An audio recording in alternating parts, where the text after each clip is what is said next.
प्रश्न उपनिषद कल हमने सेकेंड और थर्ड क्वेश्चन का किया था। आज हम उसके बात करेंगे, लेकिन हम कुछ क्वेश्चंस करेंगे जो हमने कल जितना हमने कल जहाँ तक हम कल कर चुके थे। आप मुझे बताएं कि अश्वर के पुत्र का नाम क्या था?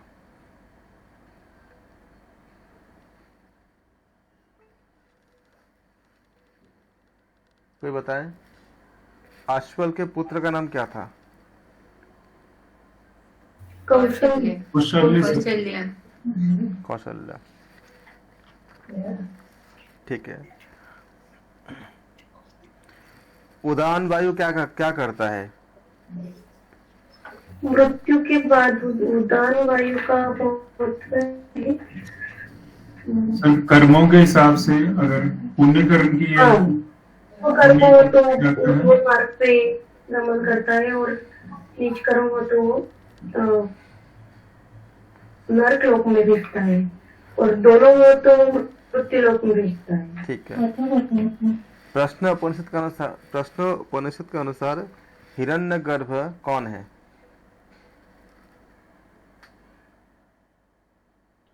प्राण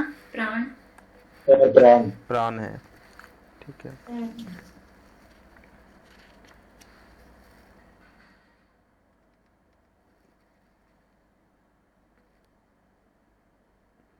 बाहर का प्राण कौन है प्रश्न उपनिषद के अनुसार? सूर्य। सूर्य है बाहर। बिल्कुल।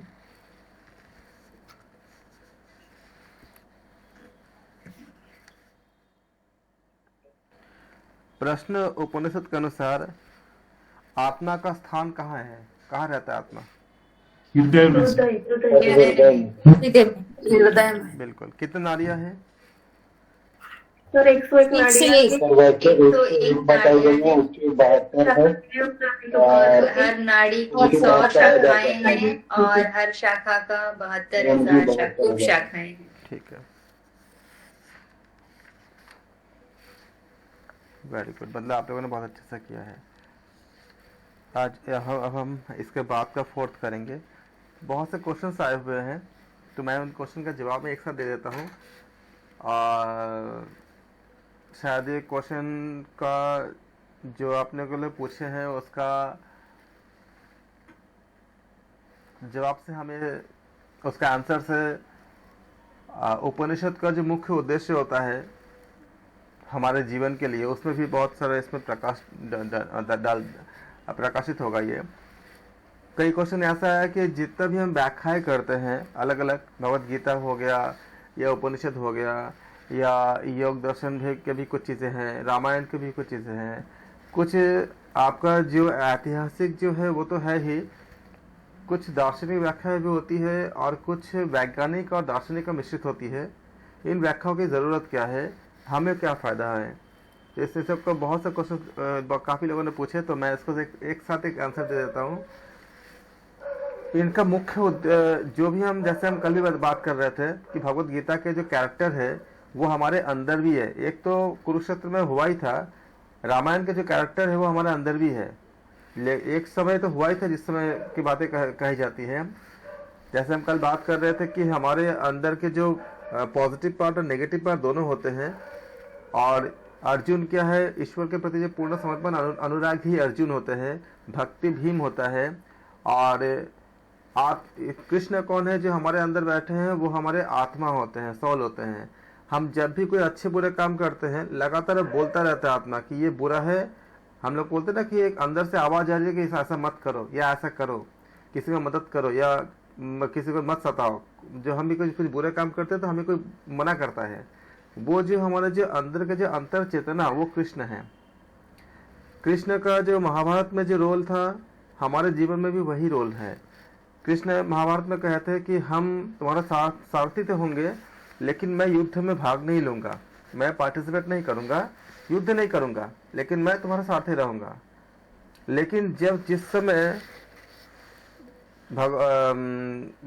भीष्म ने इतने प्रचंड युद्ध शुरू किए थे, जब अर्जुन से नहीं हो पा रहा था और जब अर्जुन ने उनके पैर पकड़ लिए थे और उन पर पूर्ण समर्पण कर दिए थे, तब भगवान ने चक्र लेकर के युद्ध में कूद गए थे। पहले युद्ध नहीं किए थे लेकिन कूद गए थे, अपने प्रतिज्ञा को भंग कर लिए थे। हमारे रियल जीवन में भी यही होता है।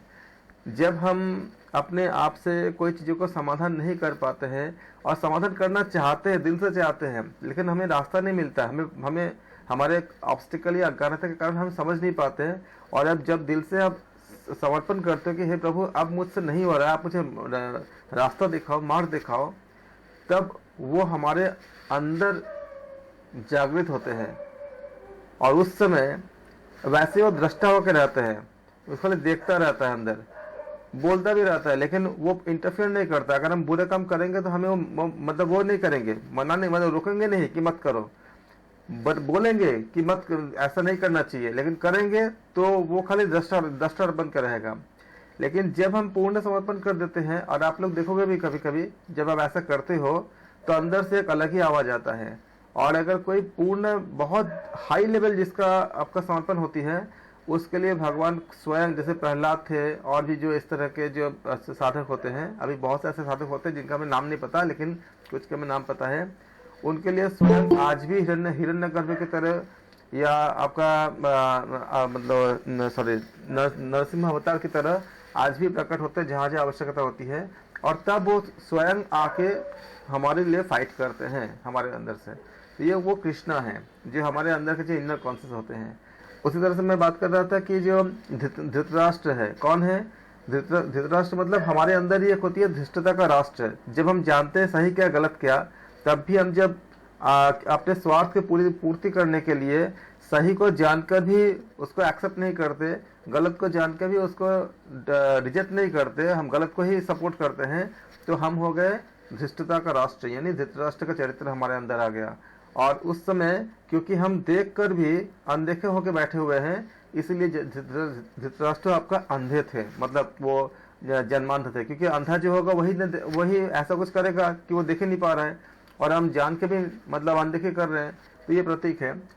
अब इन सब का फायदा क्या है? ऐसे ही उसी तरह से मैं बात करता कि कर्तव्य की कुंती है, सहदेव जो सरल हृदय होती है, सद हृदय, उसको सहदेव है, और न्याय अन्याय के युद्ध में जो स्थिर है वो युधिष्ठिर है। ये सब हमारे अंदर है और अलग अलग समय पे हम इसको जीते भी हैं। उसी तरह से कोई बुरे काम के जरिए जो हमें कुछ प्राप्त होती है, चाहे धन प्राप्त हो, चाहे मान प्राप्त हो, चाहे मतलब पद कोई प्राप्त हो या ताकत की प्राप्ति हो, उसे कहते हैं दुर्धन, दूषित धन। ये हमारे अंदर के कैरेक्टर है, और उसको पाने के लिए भी एक गंदे साहस की जरूरत होती है। उसे कहते हैं दुशासन, जो आपका कैरेक्टर है कौरव पक्ष के। और इसी तरह से कहते हैं भूरी श्रवा। भूरी मतलब क्या है? प्रशंसा, तारीफ। श्रवा मतलब क्या होती है? श्रवण करना। बहुत सॉफ्ट होते हैं वो, है कौरव सेनापति। कैसे? अगर मान लो कि कोई काम आपने किया और मैंने अगर आपका नाम लिया कि भाई आपने किया, और बार बार अगर आपने उसका एक्सेप्ट किया कि मैंने किया, ये मैं एक अहंकार होता है। जितने बार आप एक्सेप्ट करोगे कि मैंने किया, उतने बार आप उस अहंकार को ग्रो कर रहे हो, और फिर वो अहंकार आपको खत्म कर देता है। तो इस तरह से जो है इसलिए कहते हैं कि प्रभु ने मेरे माध्यम से करवाए, तो हमने अपने पे नहीं लिया और वो अहंकार हम पे नहीं आता है। अगर हम लेते हैं तो हम पे वो चीज हावी होता है। भीष्म कौन थे? भ्रम ही भीष्म है। भ्रम जो होती है भीष्म मतलब भ्रम का प्रतीक होता है, और भ्रम कभी ज्ञान के सामने टिक नहीं पाता। अगर ज्ञान आ जाती है तो भ्रम खत्म हो जाती है। इसीलिए जो आपका जिन्होंने एक तो कहते हैं कि वो मेल और फीमेल के बीच का पार्ट था, लेकिन ऐसा नहीं था। उसका एक अलग मतलब होती है कि शिखा सूत्र का जो त्याग करते हैं उसको हम कहते हैं संन्यास कहते हैं। तो जिन्होंने उनके सामने रहे थे और जिनके सामने उन्होंने बाण नहीं चला पाए थे, जिसको कहते हैं कि क्योंकि वो पुरुष नहीं थे इसलिए उन्होंने बाण नहीं चलाया, तो ऐसा नहीं है। वो चरित्र ऐसा है कि वो ज्ञान का प्रतीक था, शिखा सूत्र का त्याग का प्रतीक था। जहाँ पे शिखा सूत्र का त्याग होती है, जहाँ पे पूर्ण संन्यास होती है, वह ज्ञान होता है, और ज्ञान के सामने भ्रम टिक नहीं पाता। इसीलिए आपका भीष्म उनके सामने बाण नहीं चला पाए थे, क्योंकि वो भ्रम का प्रतीक होते हैं। और भ्रम कहाँ से उत्पन्न होती है? इच्छा से उत्पन्न होती है। डिजायर इच्छा ही रहेगा, उसको पाने के लिए हम भ्रम की तरफ जाते हैं। इस इच्छा की मृत्यु ही आपका होती है भीष्म का मृत्यु, इसलिए भीष्म का था इच्छा मृत्यु। एक अर्थ में ये था कि जब वो चाहेंगे तब उनको मृत्यु प्राप्त होगी।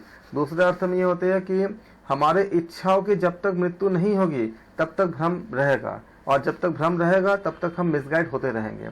इसलिए उस भ्रम का त्याग, भ्रम को खत्म करने के लिए हमें चाहिए, जो ज्ञान चाहिए वो शिखा सूत्र का त्याग से आती है, और जिसको हम सन्यास के हिसाब से कहते हैं। अब इन सब का मीनिंग क्यों है, हमें जरूरत क्या ऐसे व्याख्या हो कि फायदा क्या है?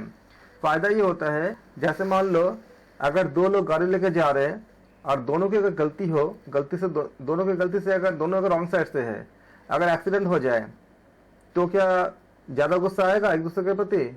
ज्यादा गुस्सा नहीं आएगा, क्योंकि दोनों की गलती है। लेकिन अगर एक की गलती हो और दूसरे की गलती ना हो तो जिसकी गलती नहीं है बहुत ज्यादा गुस्सा करेगा, बहुत ज्यादा हाइपर हो जाएगा। और यही चीज इसमें भी होता है। अक्सर हमें ऐसा लगता है कि खाली हम सही है, सामने वाला गलत है। तो जब तक हम ऐसा मानते रहेंगे कि हम सही है और सामने वाला गलत है, तो क्या होती है, उसी से उत्पन्न होती है सारा द्वेष उत्पन्न होती है। क्योंकि भाई हम सही है तो फिर उतनी ज्यादा हमें गुस्सा भी आता है। द्वेष जितना भी नेगेटिव आपका जो हावी होती है, जो स्ट्रेस और तनाव का जो सोर्स होता है, उससे उत्पन्न होती है। जब हम ऐसा मानते हैं कि हम ही सही है और सामने वाला पूरी तरह से गलत है और मैं पूरी तरह से सही हूँ, तो वो चीजें ज्यादा उत्पन्न होती है। हम किसी को माफ नहीं करेंगे, हम किसी से माफी नहीं मांगेंगे, क्योंकि माफी क्यों मांगे? हम तो गलत है ही नहीं है, और हम माफ क्यों करें? क्योंकि गलती उसकी है पूरी तरह से। तो इस तरह से क्या होती है कि चीजें इतनी ज्यादा बढ़ती जाती है, हमारे अंदर जो डिजायर बढ़ती जाती है, हमारे हम असहिष्णु हो जाते हैं, और जितनी भी नेगेटिव चीजें होती है ग्रो करती है। वो नेगेटिव चीजें ग्रो करके हमें स्ट्रेस या तनाव देती है। और जब तनाव रहता है, अगर किसी के प्रति बदले की भावना रहेगा, और कई तरह के इस तरह से ईर्ष्या रहेगा और क्रोध रहेगा, तो क्या होता है, उस तनाव से हमारे जितने भी अच्छे काम हम नहीं कर पाते। अगर आप ध्यान में जाना चाहते हो तो वो सारी बातें आपको आके बहुत डिस्टर्ब करता है, आपको ध्यान में जाने देता ही नहीं है। और वैसे भी अगर चुप रहते हो तो वो सोच में दोबारा रिपीट होते होते इतनी ज्यादा स्ट्रेस पैदा कर देता है। और जानते हो कि सारे बीमारियों का 99% से ज्यादा बीमारियों का कारण तनाव होती है, स्ट्रेस होती है। तो उस तनाव से, स्ट्रेस से क्या होती है कि हमारे मन खराब होती है, और जब मन में जब कोई रोग आता है तो शरीर में आता है, तो आधी व्याधि का हम शिकार हो जाते हैं। इन व्याख्याओं से क्या होता है, हम ये पाते हैं अपने आप में कि हम सब सतोगुण, रजोगुण, तमोगुण से मिश्रित है, और ये कैरेक्टर अगर उसके अंदर है तो हमारे अंदर भी है, कहीं ना कहीं किसी न किसी रूप में हमारे अंदर भी से भी निकलती है। जितना आपका कौरव पक्ष और जितना पांडव पक्ष, दोनों ही हमारे अंदर भी है, तो सबके अंदर है। तो कभी उसके अंदर से प्रकट हो गया और कभी मेरे अंदर से प्रकट हो गया, वो अलग बात है। हम उसको दबा देते हैं, हम इसको छुपा लेते हैं, शायद कोई छुपा न पाए।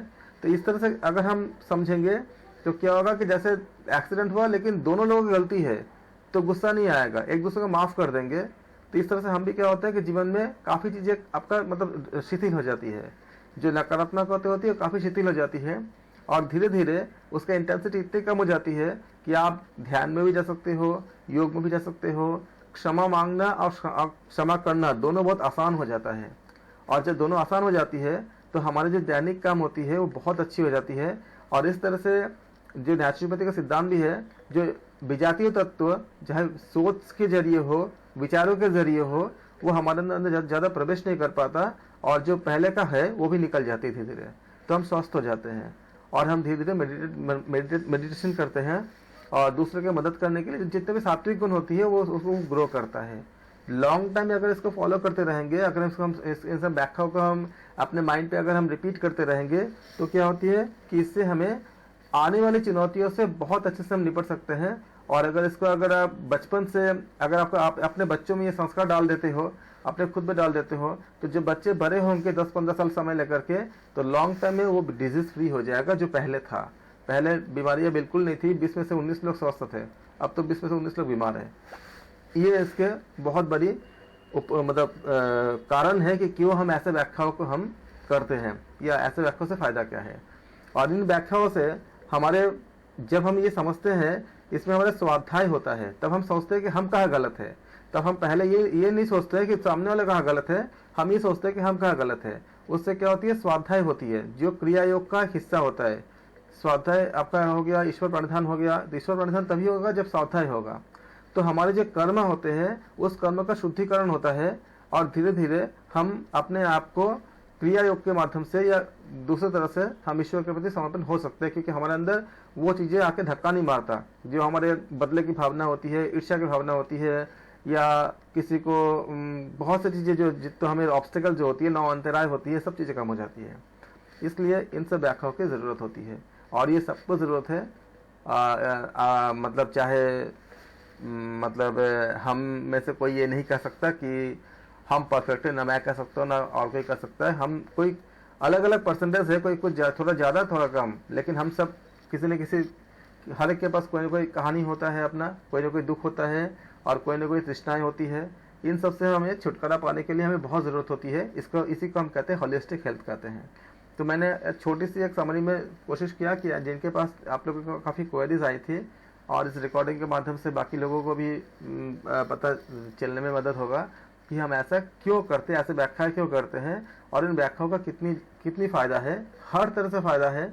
अगर इन व्याख्याओं का अगर आप मनन करते रहोगे, चिंतन करते रहोगे, तो बिलीव करो 1 साल के 6 महीने से 1 साल के अंदर आप अपने आप को इतनी ज़्यादा स्वस्थ पाओगे, इतनी ज़्यादा रिलैक्स पाओगे कि शायद आप सोच नहीं सकते कि इतने भी हो सकता है।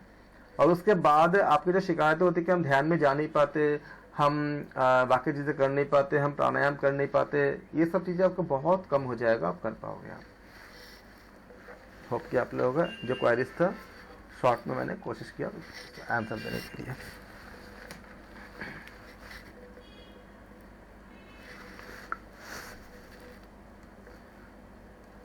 चतुर्थ प्रश्न, कॉपी पेन लेके आप लोग बैठ जाओ, इसको नोट करते रहना। इसके बाद गर्ग वंश के सौरायनी ने पिपलाद से पूछा। यह आपका क्वेश्चन पर आंसर पार्ट बनता गया, मतलब आपको एग्जाम के लिए ये यहाँ से आपको। इसके बाद गर्ग वंश के सौरायनी ने पिपलाद से पूछे, हे भगवान, इस मानव शरीर में कौन से अंग सोकर आराम करते हैं और कौन से अंग सर्वदा जागृत रहते हैं? आराम करते हैं और जागृत रहते हैं, इसको दोनों का ख्याल रखना। कौन से अंग सर्वदा जागृत रहते हैं और कौन से अंग क्या करते हैं, आराम करते हैं। अंगों के इन 2 वर्गों में, सक्रिय और निष्क्रिय, ऐसे 2 वर्गों में कौन सा वर्ग स्वप्न देखने वाला होता है? और गाढ़ा निद्रा का जो गाढ़े, हम जो बहुत गाढ़े निद्रा में जाती, इसको गाढ़ा निद्रा में आप जो इस समय जो आपका मॉडर्न जो साइंस कहता है उसके बारे में शायद आप लोग जानते भी होंगे, पढ़े होंगे कि कई तरह के वेव के आधार पर भी व्याख्या किया गया है। जब हम सोते हैं तो सोने की नींद के क्वालिटी को कई हिस्से में बांटा गया है, मैं उसका भेज दूंगा अलग से। आज के विज्ञान के हिसाब से बात वही है, खाली टर्म्स अलग है कि हम स्वप्न निद्रा को हमें कैसे किस तरह से हम विभाजित करते हैं। तो ये विज्ञान अभी कुछ साल पहले इसका शोध हुई है, और वही चीज़ मिली है जो इस उपनिषद में इतने हज़ार साल पहले बता दिया गया था निद्रा के ऊपर।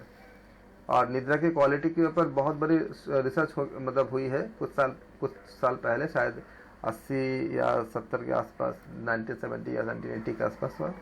तो वही चीज़ मिली इसमें जो यहाँ पे बताया जा रहा है कि अंगों के 2 वर्गों में, सक्रिय और निष्क्रिय, ऐसे 2 वर्गों में कौन सा वर्ग स्वप्न देखने वाला होता है और गाढ़ निद्रा का सुख कौन सा वर्ग प्राप्त करता है।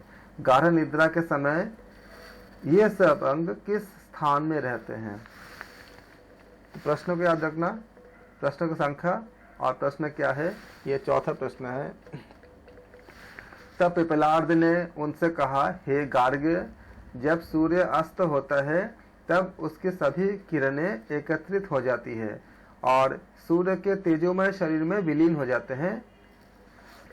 जब सूर्य अस्त होता है उसकी सभी किरणें एकत्रित हो जाती है और सूर्य के तेजोमय शरीर में विलीन हो जाते हैं। परंतु जब फिर से जब सूर्य उगता है तब ये किरणें पुनः सभी दिशाओं में फैल जाती है।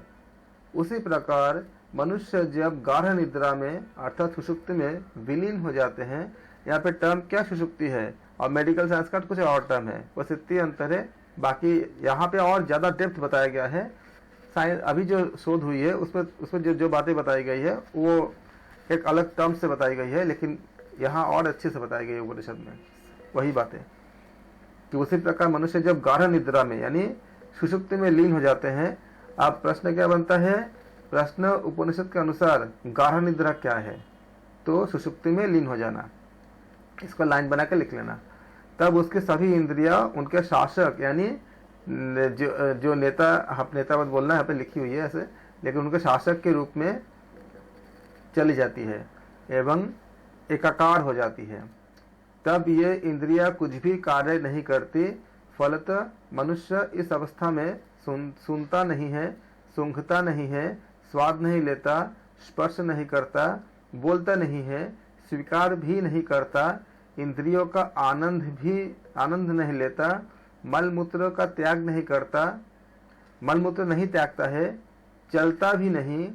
लोग इसके विषय में कहते हैं कि वो सो रहा है। अब बताओ, जब हम नींद में होते हैं तो क्या हम ऐसा काम करते हैं कि हम सूंघ पाते हैं? क्या हम स्वाद ले पाते हैं? क्या हम टच कर पाते हैं? क्या हम बोल पाते हैं?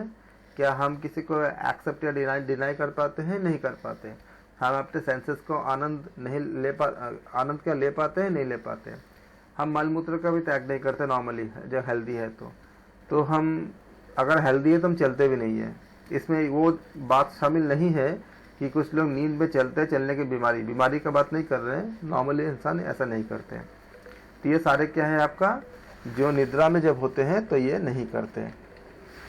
इसको नोट कर लेना। ये शरीर एक नगर जैसा है। यहाँ से आपका एग्जाम क्वेश्चन बनेंगे। यहाँ से ये शरीर कैसा है? नगर जैसा है। इसको नोट करना, पूछे भी गए थे इसमें। जब हम सोए होते हैं तब अग्नि सदृश प्राण जागते रहते हैं। तो जब हम सोते हैं तो कौन जागता है? एग्जाम में आया हुआ है और ये आएगा।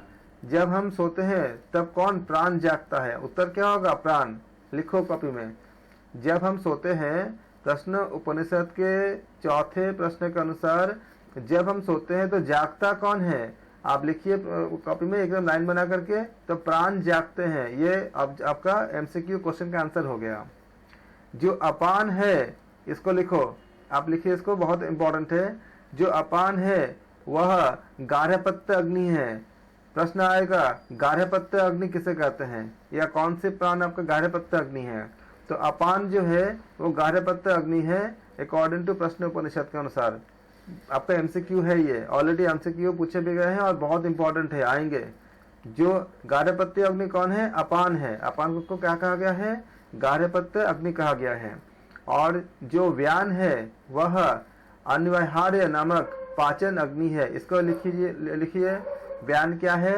अन्यवहार्य नामक पाचन अग्नि है, अथवा वह दक्षिण का अग्नि है।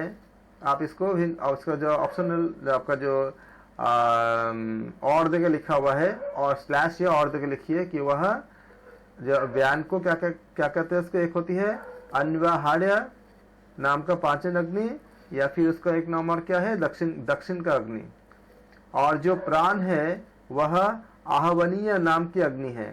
अग्नि का नाम और साथ में जो भी आपका प्राण है उसका नाम आप दो कॉलम बना लीजिए। अपान का नाम लिखिए, गार्हपत्य अग्नि, ऐसे व्यान का नाम लिखिए दोनों और दे करके, फिर प्राण का नाम लिखिए आहवनीय अग्नि। आहवनीय नाम का अग्नि है क्योंकि उसे गार्हपत्य अग्नि में से अलग कर दिया जाता है। गार्हपत्य अग्नि कौन सा अग्नि है? जो गृहस्थ के घर में जलता है हमेशा, जो बुझता नहीं, उसको कहते हैं गार्हपत्य। गार्ह मतलब आपका गृहस्थ से आई है। तो गार्हपत्य अग्नि प्रत्येक गृहस्थ के घर में सदैव जलता रहता है, कभी बुझता नहीं है।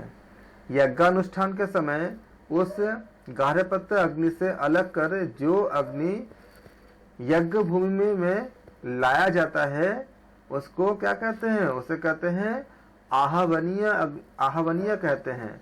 यज्ञ के समय उस गार्हपत्य अग्नि से अलग करके जो अग्नि को आप यज्ञ भूमि में लाते हैं वह आहवनीय कहलाता है।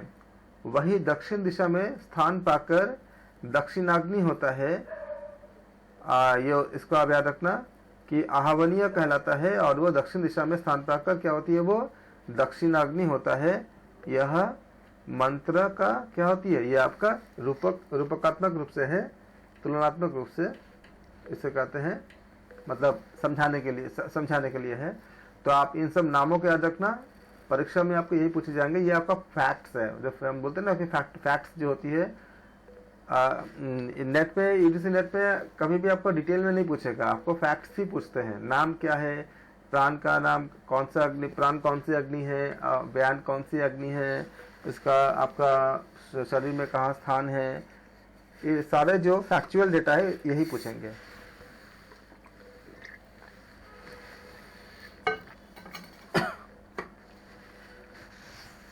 शारीरिक क्रियाओं में मानसिक यज्ञ का चिंतन, शारीरिक क्रियाओं में मानसिक यज्ञ का चिंतन रूप अनुष्ठान यहाँ रूपकात्मक ढंग से उपनिषद द्वारा बताई जा रही है। रूपकात्मक मतलब एक एग्जाम्पल की तरह इसमें बना के आपको बताया जा रहा है। तृतीय कंडिका के जो हम अनुसंधान में हमने देखा, ये यहाँ मानस यज्ञ में समान नाम का पुरोहित माना जाता है। जिस प्रकार अग्निहोत्र यज्ञ में यज्ञ कराने वाले पुरोहित आहुति के समान भाग करते, आहुति के 2 समान भाग करते हैं, उसी तरह यह समान प्राण भी हमारे उच्छ्वासों मतलब श्वास और निश्वास, उच्छ्वास मतलब श्वास और निश्वास, उच्छ्वासों और निश्वासों ये 2 समान भागों में बांट देता है और शरीर का संतुलन करता है। देखो बैलेंस कब होगा, जब आप रेचक करते हो, पूरक करते हो। किसी का बताया गया इसमें कि उच्छ्वासों और निश्वासों। इस मानस यज्ञ में हमारा जो मन है वह पुरुष रूपी यजमान है। प्रश्न क्या बनेगा, मन क्या बताया गया है, वो पुरुष रूपी यजमान बनेगा। इसी के लिए यह मानस यज्ञ किया जाता है। और जो उदान नाम का प्राण है वह इच्छित यज्ञ फल ही है। बस आप ये आपका एमसीक्यू बन गया। उदान नाम का प्राण इच्छित यज्ञ फल कौन है, उदान वायु है या उदान नाम का प्राण है, जो भी, अगर उदान वायु है तो भी ठीक है, उदान प्राण है तो भी ठीक है।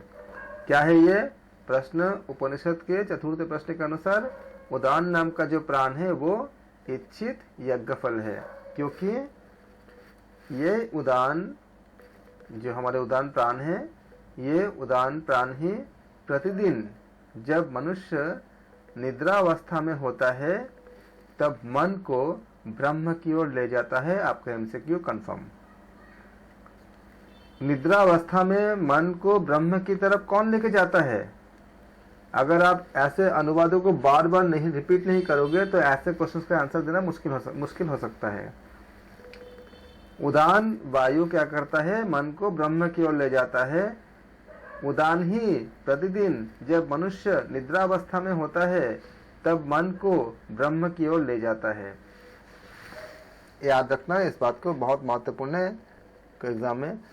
और ये ऑप्शन हम बहुत कम ही चूज करेंगे अगर हम नहीं पढ़े होंगे तो, क्योंकि उदान वायु का जो कार्य हम पढ़ते हैं वो ब्रह्म की तरफ ले जाने के बाद बाकी जगह हमें नहीं मिलता।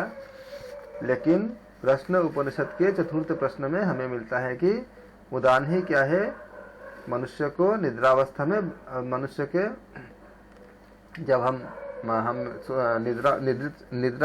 निद्रा में रहते हैं तो हमारे मन को ब्रह्म की तरफ ले जाता है। लेकिन जहां भी इस ज्ञान का उपयोग करोगे साथ में मेंशन जरूर करना कि प्रश्न उपनिषद के अनुसार। जब हम स्वप्न, यहाँ से आपका बहुत से आपका क्वेश्चन जब वैसे भी सर, वैसे भी उदान जब मृत्यु के बाद भी उदान ही ले जाता है ना ब्रह्मलोक में। हाँ, लेकिन वो तो कर्म का अनुसार ना, मृत्यु के बाद तो हम फिर हमें रिटेक नहीं कर पाएंगे। लेकिन यहाँ तो स्वप्न में ले जा रहे हैं ना, स्वप्न में आप रिटेक कर सकते हो ना, दोबारा तो आप जाग जाओगे ना अगले दिन, तो इसी शरीर में रहोगे। लेकिन मृत्यु के बाद तो शरीर छोड़ के नया शरीर में जाओगे ना। जी। जब हम स्वप्न देखते हैं, स्वप्न अवस्था में होते हैं, तब हमारा मन अपनी महान शक्तियों को क्या करता है, देखता है। इसके बारे में अभी तो हम कल उपनिषद बात कर रहे हैं, किसी और क्लास में हम इसको मनोविज्ञान और बाकी उसका एंगल से भी हम इसको व्याख्या करेंगे। बहुत अच्छी व्याख्या है, लेकिन यहाँ पे हम नहीं करेंगे क्योंकि हमें कल उपनिषद करनी है। इसमें हम चेतन, अचेतन, अवचेतन, ये जो हमारी अवस्थाएं होती है, इसके बेसिस पे हम इसको व्याख्या कर सकते हैं। बहुत अच्छी व्याख्या है, बहुत ही बेहतरीन व्याख्या हम कर सकते हैं इसका, लेकिन हमें अभी नहीं करेंगे, काफ़ी टाइम लग जाएगा इसमें। लेकिन इसी बात को इसमें यहाँ पे कहा जा रहा है कि जब हम स्वप्न देखते हैं तो हमारा मन अपनी महान शक्तियों को देखता है।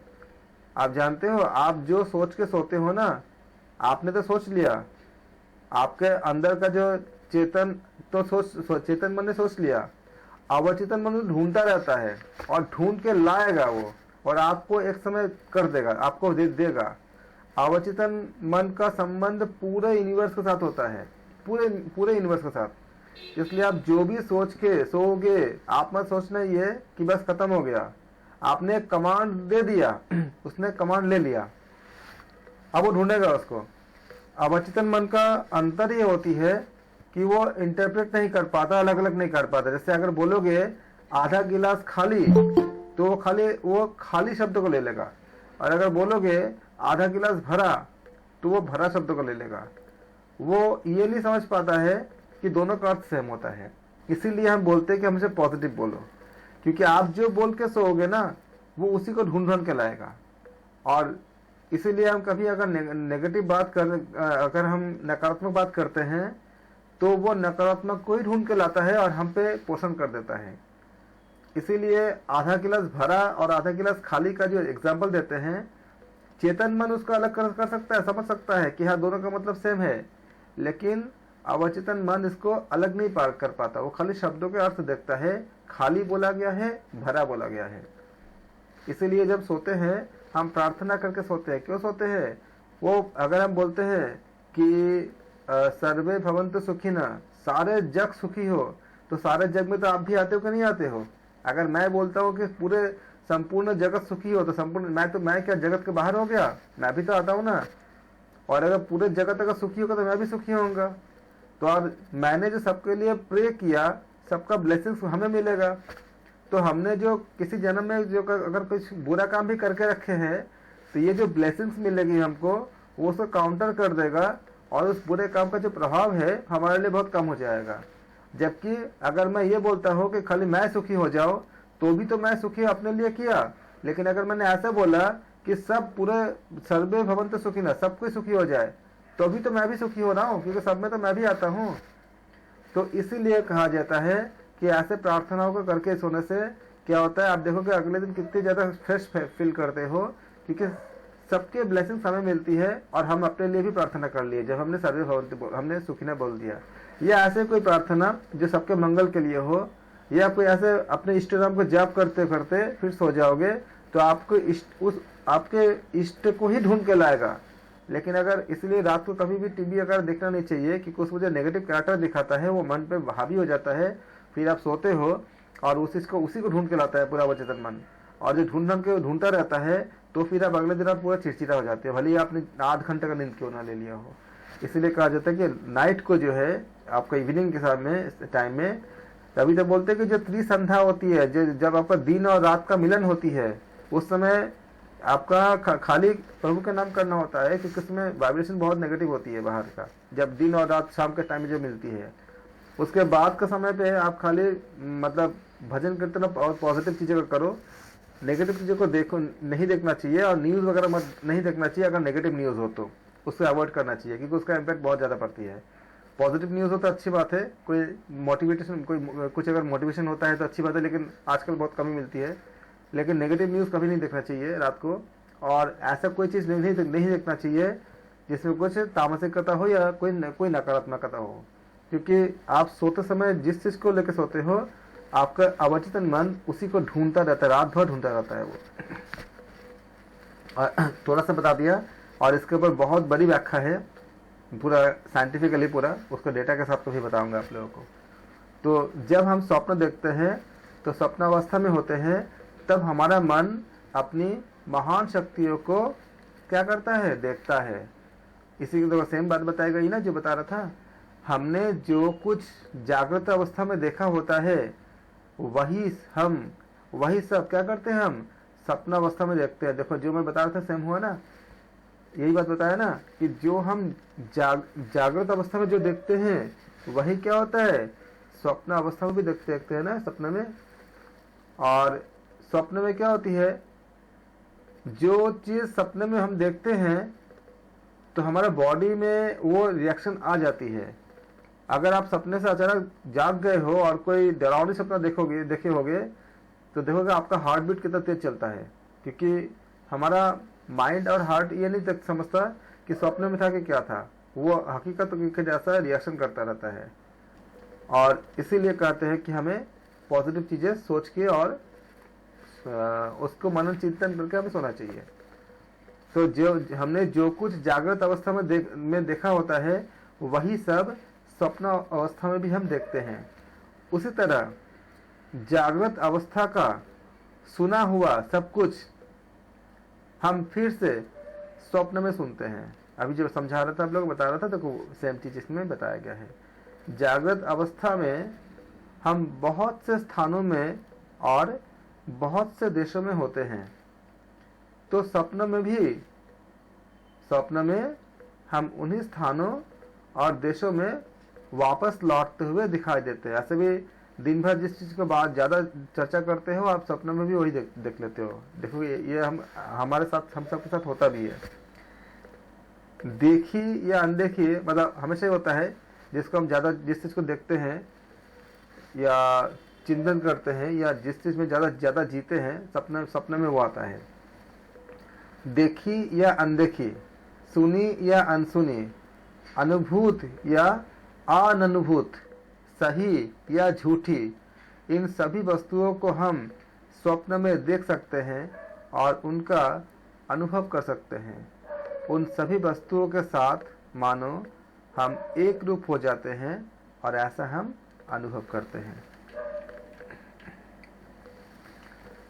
जब मन आत्मा के प्रकाश से अभिभूत हो जाता है, जब मन आत्मा के प्रकाश से अभिभूत हो जाता है, अर्थात जब कामनाओं के प्रवेश के लिए मन का दरवाजा बंद हो जाता है और जब तुम गाढ़ निद्रा की अवस्था में होते हो, तब मन किसी भी स्वप्न को नहीं देखता। और ये जो रिसर्च के बारे में बता रहा हूँ ये भी आपका प्रूफ सेम चीज किया है जो हमारे उपनिषद में बताया गया है। तब तुम्हारे समग्र शरीर में और मन में बड़े विस्तृत सुख का भाव होता है। और वैसी नींद जो होती है, आप अगर लेते हो, कभी ले पाते हो, तो क्या होता है, आप बहुत शांत फील करते हो। और देखो क्या इसमें बोला गया है, तब तुम्हारे समग्र शरीर में और मन में बड़े सुख का भाव होता है। अब इसी को जो मैं शुरू में बता रहा था, जो आंसर दे रहा था आप लोगों के क्वेश्चंस का, अगर हमारे मन में किसी के लिए द्वेष होगा, बदले की भावना होगा, ईर्ष्या रहेगा, तो क्या हम शांत होकर सो पाएंगे? नहीं सो पाएंगे। और इस अवस्था को हम नहीं पाए, ऐसे ये सुख को हम नहीं पाते हैं। जिन व्याख्याएं की जाती है, इन व्याख्याओं का फायदा ये होती है जब हम ये समझते हैं कि जो सतगुण और तमोगुण सामने वाले में है, वही सतगुण और तमोगुण मुझ में भी है। और अलग अलग समय पे, अलग अलग जगह पे, अगर आज किसी और का प्रकट हुआ है तो कल मेरा भी प्रकट होगा, ये प्रकट हुआ होगा या हो सकता है। तो हम तब क्या करते हैं, माफ कर देते हैं या माफी मांग लेते हैं जहां तक संभव हो। और जहां संभव न हो तो उसके बात मैं नहीं कर रहा हूँ। जहाँ कुछ अगर एक्सट्रीम होता है तो उसके बात नहीं कर रहा हूँ। नॉर्मल अवस्था में जहाँ पे संभव हो सकता है, जहाँ तक, तो छोटी छोटी बातों पे जिसको हम अवॉइड, मतलब जिसको हम कर सकते हैं, बड़ी बात का नहीं कर रहे। जहाँ पे नहीं हो सकता वहाँ तो अपने जो चीज़ करना हो चाहिए वो तो मतलब वैसे ही होगा। लेकिन सामान्य अवस्था में हम अपने बहुत सी चीज़ों को हम ठीक कर सकते हैं। तो इससे क्या होती है कि हमारे शरीर में बहुत इतना शांति मिलती है, हम गाढ़ निद्रा में सो सकते हैं। और उसमें क्या होगा, हमारे शरीर में आप कह सकते हो कि उस समय जो कोई भी सपना नहीं आएगा, हमारे मन में कोई से भी सपना नहीं आएगा सोने के बाद। और जब सपना नहीं आएगा तो बॉडी रिलैक्स हो जाएगा। आप सोचो कि अगर कोई डरावना सपना या ऐसा कुछ सपना देख रहा है तो माइंड उसको रिएक्ट करते जा रहा है और बॉडी, आप देखो आपके हार्ट बीट होगा उसी हिसाब से चेंज होती जाती है। तो जब बॉडी पूरा काम ही करती रही, काम वो कर ही रही है पूरा आपके नींद पे भी, तो फिर आपको रिलैक्स कहाँ मिला, आपको शांति, मतलब जिसे कहते पीस कहाँ मिला, क्योंकि बॉडी तो वर्क कर ही रही है। आप नींद से जाग गए लेकिन आपको वो सुख नहीं मिल रही है, क्योंकि मन और बॉडी जो है, शायद आपको सपना याद भी नहीं है लेकिन वो तो वर्क करता ही रहे ना सारा रात तक। इसलिए आप क्या करते हो, अपने आप पर इतना वो फ्रेश नहीं पाते हो सुबह जब उठते हो। तो इसलिए कहा गया कि उस समय सपना रहित नींद जब होगा तो मन क्या होगा, बहुत शांति मिलेगी उसको, एक सुख का भाव होता है। हे सौम्य, उदाहरण के लिए हम कह सकते हैं कि संध्या समय में जिस तरह पक्षी अपने घोंसले की ओर जाने का प्रयत्न करता है, उसी तरह इस जगत के सभी पदार्थ आत्मा में लौटने का प्रयत्न करते हैं, अर्थात वे आत्म चैतन्य में विलीन हो जाते हैं। पृथ्वी और पृथ्वी की सूक्ष्म मात्रा, जल और जल की सूक्ष्म मात्रा, अग्नि और अग्नि की सूक्ष्म मात्रा, वायु और वायु की सूक्ष्म मात्रा, आकाश और उसकी घटक की सूक्ष्म मात्रा, आँख और जो देखा जाता है, कान और जो सुना जाता है, नाक और जो सूंघा जाता है, जीभ और जिसका स्वाद लिया जाता है, त्वचा और जिसका स्पर्श किया जा सकता है, वाणी और जो बोला जाता है, दो हाथ और ग्रहण की जाने वाली वस्तु, जनन इंद्रिय और आनंद क्रिया, गुदंद्रिय और मलत्याग की क्रिया, दो पैर और गंतव्य स्थान, मन और विचार, बुद्धि और बुद्धिगम्य विषय, अहंकार और अहंकार के विषय, स्मृति और स्मृति योग्य विषय, तेज का अर्थ यहाँ पर ज्ञान होगा, तेज और ज्ञेय विषय, प्राण और प्राण के द्वारा जीवित पदार्थ, ये सब उस आत्मा में विलीन हो जाते हैं। इनमें से कोई क्वेश्चन आ सकता है, बन ही सकता है क्वेश्चन, इसको आप लोग अच्छे से याद करना।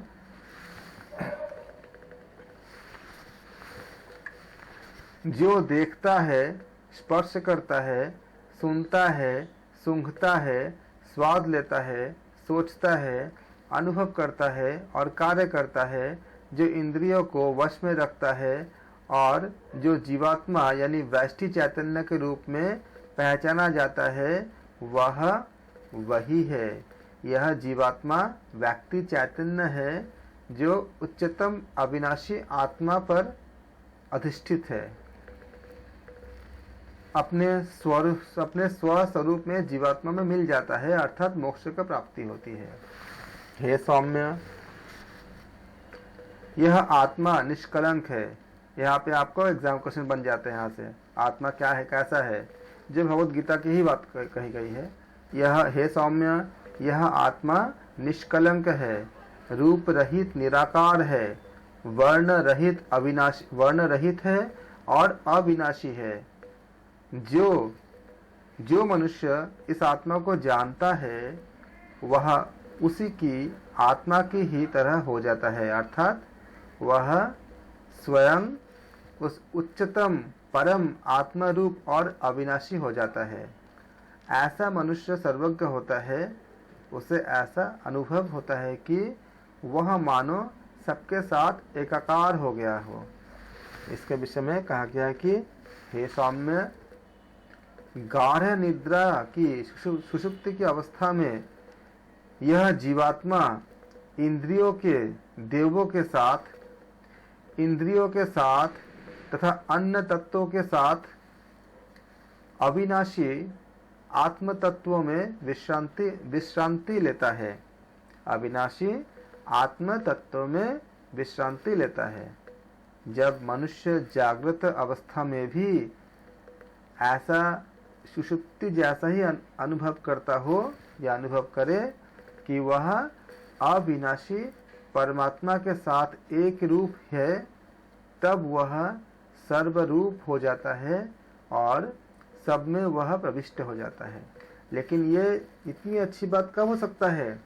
जो हम पहले भी बात कर रहे थे, हर एक वस्तु में आप हरि को देखो, महसूस करो, ब्रह्म को देखो, आपके जो परमेश्वर जो जिस भी परमात्मा को मानते हो उनको देखो, तो ये प्राप्त होती है।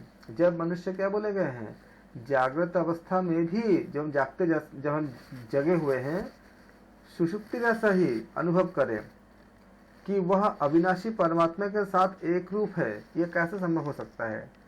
ये तब संभव हो सकता है जब हम अपने तरफ जो भी वस्तु देखते हैं सब में अगर परमात्मा को महसूस करेंगे तो क्या होगा, हर समय हम परमात्मा के साथ एक रूप रहेंगे। क्योंकि हमारे सामने जो भी लिविंग नॉन लिविंग, आपके चेयर, आपके टेबल, आपके कंप्यूटर, आपके डेस्कटॉप, आपके लैपटॉप, आपके दोस्त, मित्र, शत्रु, सब ऑब्जेक्ट नहीं है। सबको मानो कि वो हरि है, मतलब वो परमात्मा है, अर्थात ब्रह्म है, जो भी नाम आप देना चाहो।